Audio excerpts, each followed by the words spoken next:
Another word for the word development in an old language, a language that was used 2,500 years ago, is the word bhavana.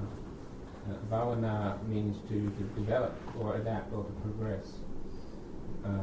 It means, first of all, adapting and progressing from the outside.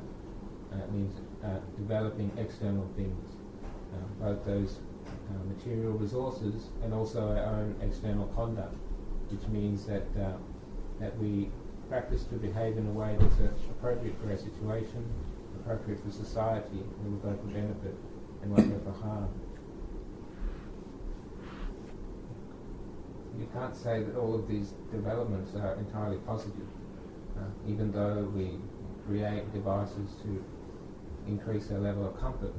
It's not that those devices have a wholly positive output. For example, in this hot weather, then we use machines such as fans and air conditioners in order to reduce the level of the heat. And it's true that the temperature in the room then drops, but of course the machine generates a lot of heat, and this is then being passed on out into the environment.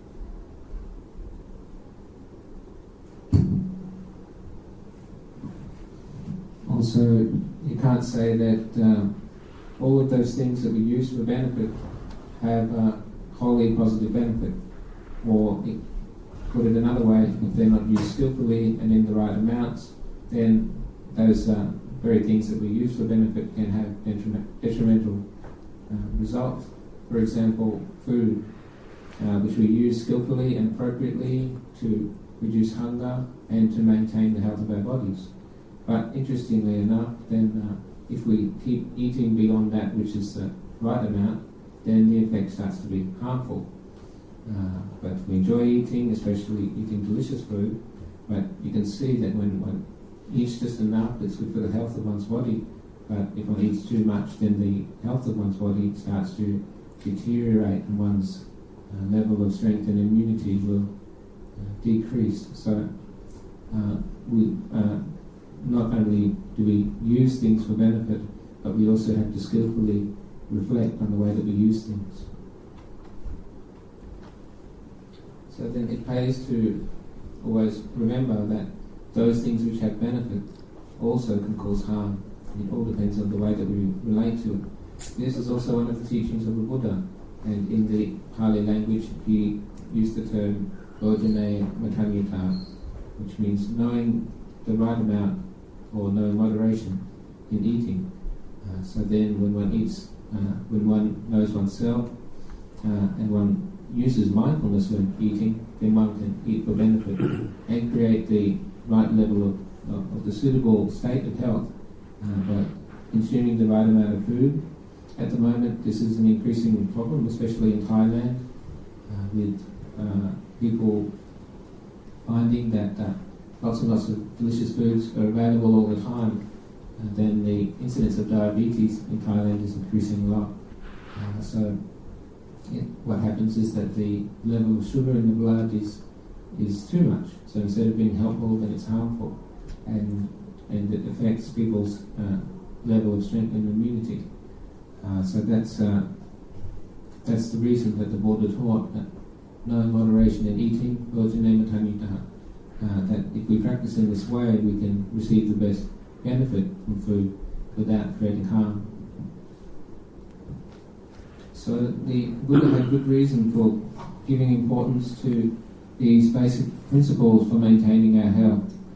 Because if one's health's not good, then that gives rise to uncomfortable feelings, and with uncomfortable feelings goes all sorts of worrying. When we're worrying, then we're not experiencing any peace. So then the Buddha taught that one should consume things mindfully for the sake of having a comfortable level of health.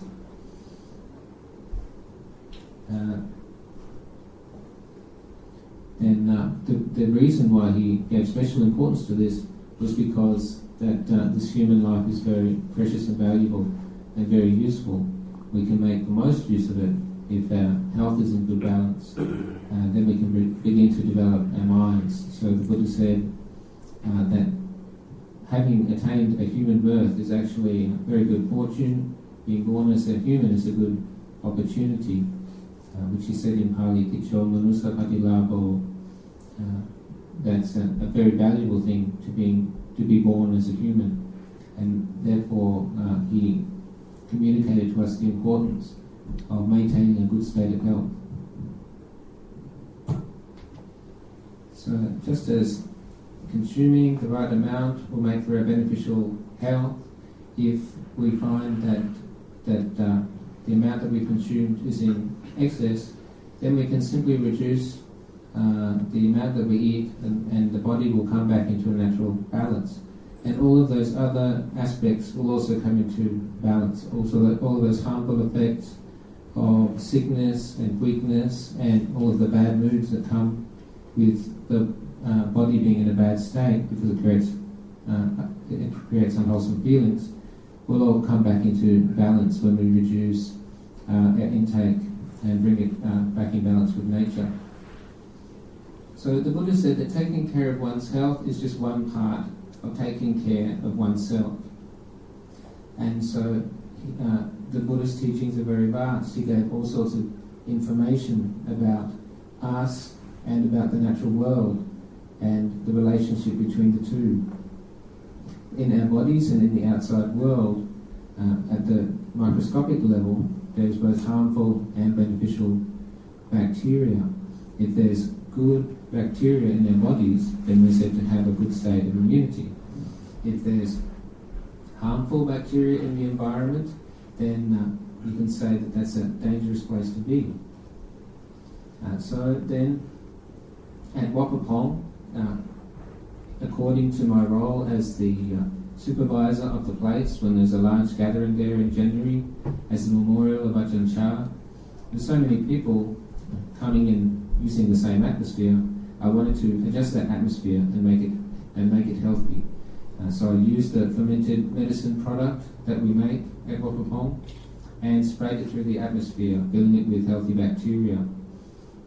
The result was that even with all such great crowds and dust, when so many people come together, that there wasn't much sound of coughing or sneezing, because in general the environment was adjusted, so it was a healthy place to be, and people felt good and were in a good mood as well.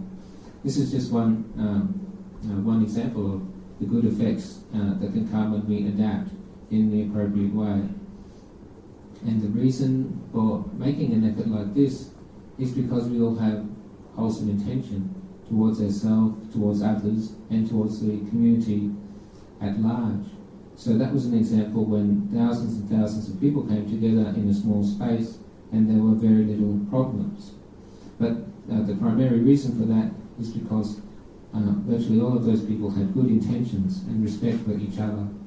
So this is a key principle which the Buddha was continually reminding people that fear of wrongdoing and shame of wrongdoing is what will support and protect the world.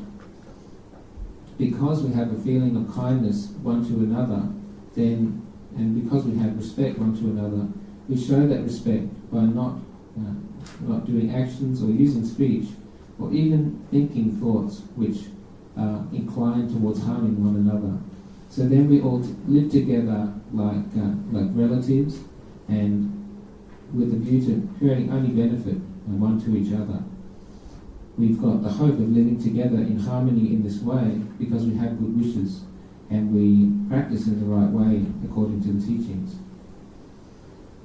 So the Buddha gave this as a basic principle. Really, if we all have that fear of wrongdoing, then with mindfulness, then we can develop ourselves in a way that we really are living a wholesome life and creating very little harm for others.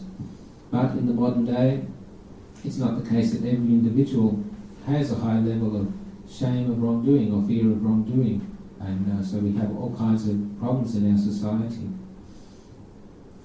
This is why we have rules and laws in our society, and when it's the case that people don't have a high level of respect one for another, then we have to use rules like this. Even when people don't know how to take care of themselves, then in society we need to have rules so that people's general level of health and well-being doesn't drop too low. For example, banning cigarettes, because if people smoke, it's damaging to their lungs and to the whole system of their body. Not only that, but when their body falls into a bad state, then the feelings that they have, their thoughts and their speech and their actions will also be negative. So you can say that's an example of a rule that's made for the sake of well-being. But again, those kinds of rules aren't a bad thing because they come from wholesome intentions.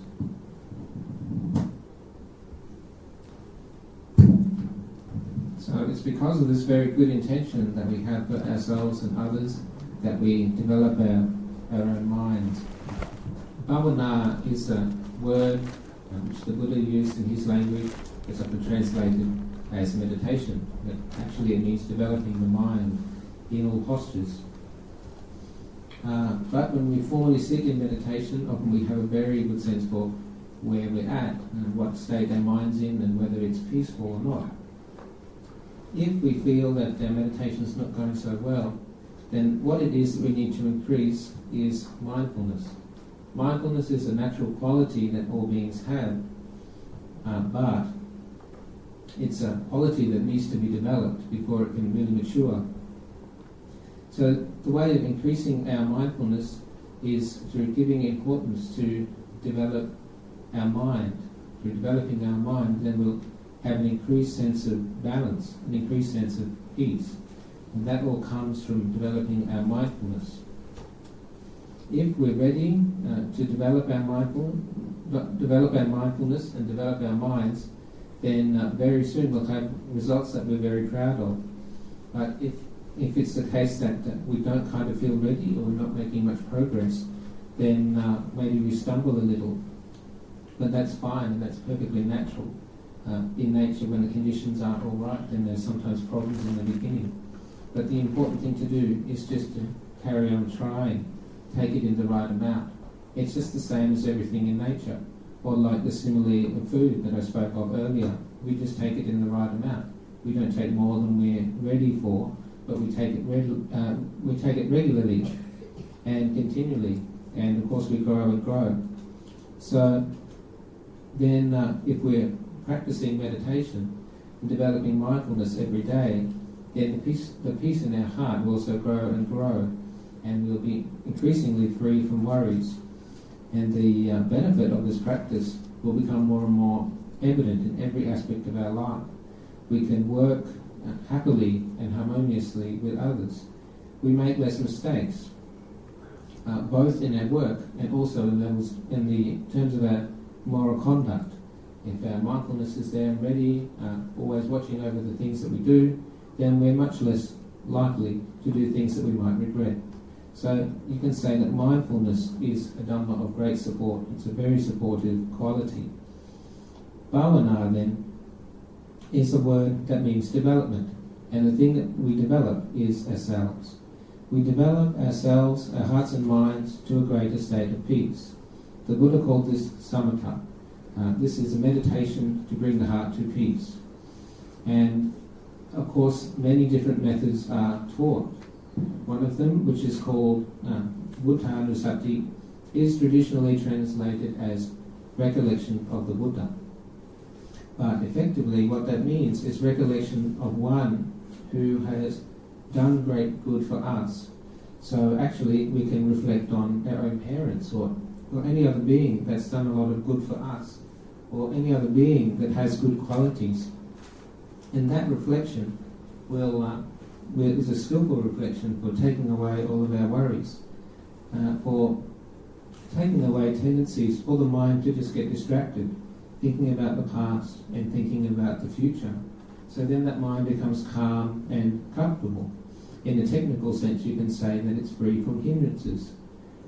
But in the Thai language, you can just use the word sabai, which means very calm and comfortable and happy.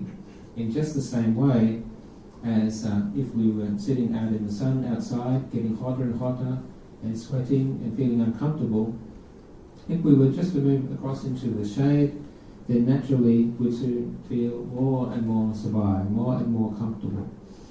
And before you know it, we'd be feeling happy and relaxed. So that relaxed mood is exactly what is exactly the result that we aim for in samatha meditation, and it gives us a kind of immunity on the mental level, meaning immunity to all kinds of thoughts that might upset us or overexcite us.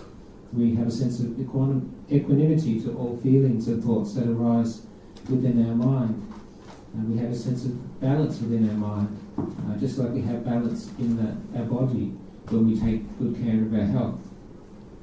To use another simile, you could say it's the same as the environment. When the air is free from pollution, then it's very fresh, beneficial and pleasant air. Our hearts are just the same. If our hearts are free from hindrances, free from negative thoughts and feelings and emotions, then we enjoy that freedom from those things that stay in the heart, from all the worries that weigh down our heart. So that's it's for our benefit and also for the benefit of those that have to associate with us. You can say this is the natural process of developing our minds. It's just like a child learning to walk. Once that child finds the natural balance, then that child can stand on their own for the first time. The mind's like that. When we bring the mind to peace, then we're free of worries, and our mind's strong and secure, just in and of itself. It's not just a practice for when we're sitting in meditation, but it's something which the Buddha encouraged us to develop when we're sitting, standing, walking, and lying down. But if we don't have a lot of energy in our meditation, then often lying down is not the most effective posture to use for formal meditation. But we can practice mindfulness, of course, sitting meditation and walking meditation, even just standing still. And then we can learn to take that mindfulness into our daily lives. Wherever we go, we've got a feeling of being calm, feeling of being relaxed, and we're free from worries. The Buddha taught that meditation had two sides. Samatha, making the mind peaceful, is one, and vipassana, contemplation for insight wisdom, is the other side of meditation. So when we have brought our minds to peace, then we apply the mind to reflecting on the truth of our lives and the truth of nature, because it's a calm and peaceful mind that can see things clearly. We reflect on the truth of our lives, this mind and body. First of all, looking at the body, because all good and bad feelings actually begin with the body. That is to say, not only that when the physical state is good, that one will have good feelings, and that when the physical state is not good, one will have bad feelings, but on the more refined level, attachment to our body, seeing that this body of ours is the extent of our lives, is our identity, is belonging to us, or is who we are, also makes for bad feelings, because it's a wrong understanding of natural truth.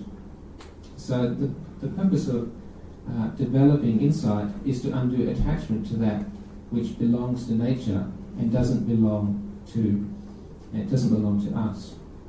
It's mindfulness that can come in and see things as they really are.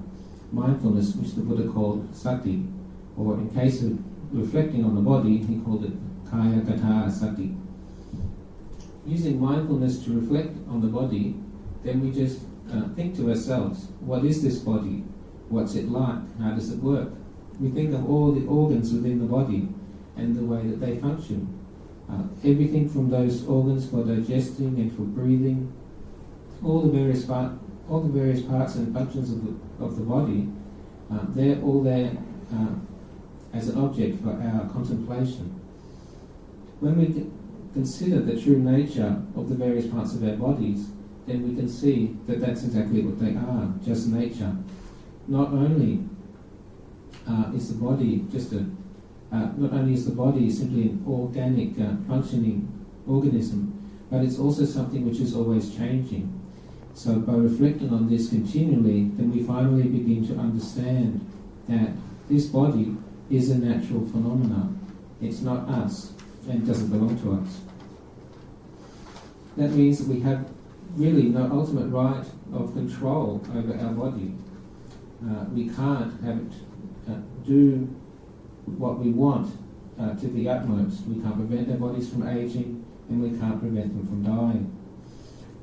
The very positive result of reflecting in this way is that our worries that come from attachment to the body are reduced. We see that this body, it will age, but that's not for us to worry about, because that's not who we are. It doesn't ultimately belong to us.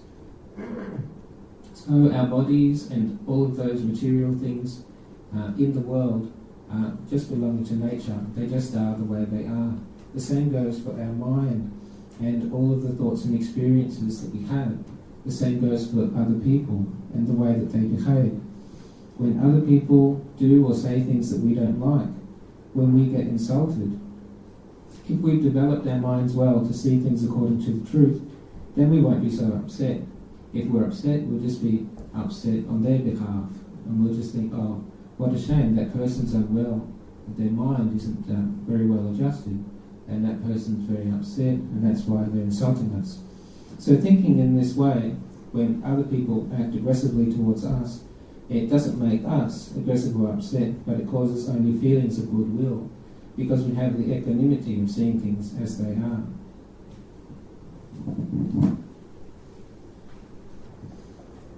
By developing right understanding within ourselves and by achieving a state of equanimity, then we reduce feelings of heat in ourselves, and we reduce the heat of friction with the world. If we give importance to the valuable role of developing our minds, then the sense of internal balance will just come naturally, because we're doing our job of developing our mindfulness, creating the benefit for ourselves and creating the benefit for others. So we're doing so all of our actions are therefore beneficial for society, because we're living together and always affecting each other in one way or another. We're always in contact with our environment, and if we're not building it up, then we're in some way or another damaging it or destroying it. Therefore, we should take our mind as an important foundation and establish peacefulness in our mind, make that our priority, because it's just like the body. If our body doesn't have immunity, then it's difficult to maintain one's health. But if our mind has immunity from all the changing conditions that it experiences, then there's actually no real discomfort in all of those changing natural conditions. The feeling is one of being calm and relaxed. The feeling is light because we put down the burden. Why should we carry all those heavy weights? Why should we always pick up those things and worry about them? We can reduce that feeling of heat and discomfort. We can give up our habits of being intoxicated with the world. Then we have the feeling of standing strong on our own 2 feet. When I say that we don't pick things up, I don't mean that we don't use the objects of the world, but simply mean that we know how to use those things in the right amount, and that we use them with understanding, without having feelings of hope that worldly things are what's going to make us truly happy, or that any worldly thing will be truly lasting. So we practice in this way, developing peace in the heart and relating to things according to the truth of nature. We're becoming a refuge for ourselves, just like the Buddha said that we should do when the Buddha said, Atta hi attano nato. If we practice well, then we'll develop a refuge for ourselves. Chittang tantang sukha vahang. The well-trained mind brings happiness. When the mind is trained well, it brings us happiness because it doesn't follow old unskillful habits of worrying about everything. And then, of course, all that's left for us to experience is peace, because the mind's not upset with worries. As the mind experiences changing condition, it doesn't like and attach to those things when we're experiencing the upside of nature, and it doesn't dislike or become averse or upset when we experience the downside. And of course, nature's always full of ups and downs. So when we understand nature as it truly is, it's like our mind has become free of illness. And when we're free of illness, then we're just comfortable. Every aspect of our life is quite convenient. Therefore, we develop this in our lives, we give it importance and see that developing our minds is something that's potentially very beneficial. We do these things for the benefit of ourselves, because our mind is the most useful tool and that which can benefit us the most. But again, we still use things in the world for benefit. We don't waste material resources in the world, but we put them to good use. Those things, because if we're just to leave things lying around and not using them, then they just get wasted, they just deteriorate. So understanding our relationship to the natural world, then we can make use of everything that it has to offer in the most skillful way, without falling into the bias of liking or disliking. Everything that we do skillfully, and we do with a feeling of peace. We do it as one who knows, and that's another name for the Buddha, the one who knows. Another name for the Buddha, or the one who knows, is Sugato. That means that whether we're coming or going, or whatever we do, we just experience happiness. So at this time, I'd like to finish up the message that I've been giving and just say, Anumodana, I appreciate your goodness, coming to practice generosity and to practice mental development and reflect on the meaning of life. So what I wish for you is happiness, that wherever you may go, in coming and going, may you all have good health and a sense of strength and fortitude within yourself. May the good qualities that you practice, that quality of sacrifice is a very important sacrifice and very valuable, because to whatever extent that one's capable of giving up things, then one will always be able to put down those things that would otherwise be a burden. So from all of your good intention and all of your good efforts, then you naturally will only experience good results. So I wish that you all may have happiness in all situations. May all of your good actions become good habits. Through good habits, then you'll have good characters, and then you'll be a happy character, coming and going with happiness and with peace. So I think that I've said enough, and I'll finish here this morning.